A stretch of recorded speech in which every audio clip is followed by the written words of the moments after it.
अस्सलाम वालेकुम। तो जनाब आज हमारा सफ़र है किला द्रावड़ की जानिब, जहाँ पर हमारे बहुत ही प्यारे दोस्त भाई जनाब अस्कर भट्टी साहब ने दावत का इंतज़ाम किया हुआ है। तो उन्होंने स्पेशली हमें इनवाइट किया कि आप लोग लाजमी तशरीफ़ लेके आएँ। तो इसीलिए अभी हम पहुँच चुके हैं जी किला द्रावड़। और जो ये एहतमाम किया गया है खाने का, दावत का, तो ये एक डेरा है जी जनाब हाजी राजे खमार साहब का। तो वहाँ पर हम लोग पहुँच चुके हैं। तो अभी आपको दिखाते हैं कि यहाँ पर इंतज़ामात कैसे किए गए हैं और कौन मेहमान तशरीफ़ ला रहे हैं। तो यहाँ पर मेहमानों को बिठाने का इंतज़ाम किया गया है और काफ़ी अच्छी जगह है माशाल्लाह। डेरा भी काफ़ी बड़ा है अल्हम्दुलिल्लाह। तो लोकेशन वाइज़ भी और अरेंजमेंट्स के हिसाब से भी ये माशाल्लाह बहुत आइडियल जगह है। अच्छा, इस तरफ ना एक और गुफा है, तो वो चल के देखते हैं।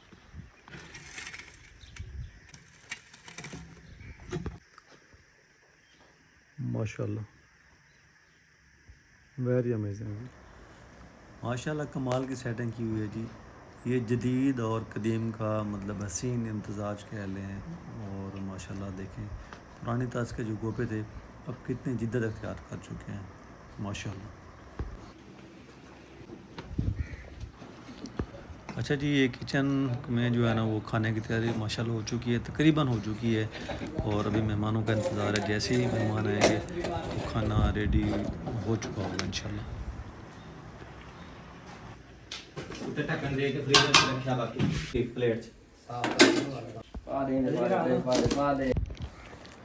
जी मेहमान तकरीबन पहुंचने ही वाले हैं। और ये जी मेहमान आ चुके हैं माशाल्लाह जी। वेलकम। ये हैं जी हमारे एमएनए हैं मियां नजीबुद्दीन अवैसी साहब और उनके साथ उनकी फैमिली ख़ानदान मियां शुएब अवैसी साहब और उनके साहबजादे हैं। तो ये हैं जी हमारे मेहमान ख़ास मेहमान ख़ुसूसी जो आज तशरीफ़ ले गए आए हैं।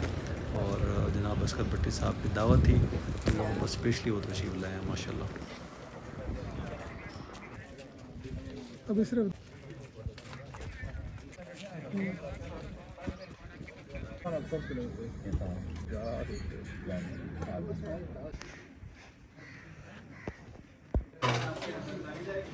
आओ पे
एक मिनट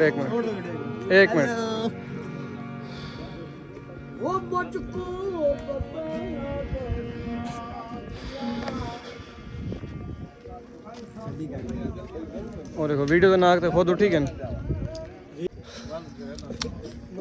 ਸਾਰੇ ਅਸਲ ਦੇ ਤੁਸੀਂ ਵੀਡੀਓ ਦਾ ਨਾਂ ਤੇ ਆਪ ਹੀ ਤੇ ਭਜਾਇਆ ਵੇ ਪਾਪਾ ਸਾਕੇ ਸਟੇਜ ਤੇ ਬਣਾਓ ਸਟੇਜ ਦੀ ਪੂਰੀ ਬਣਾਇਆ ਸੀ ਸਰ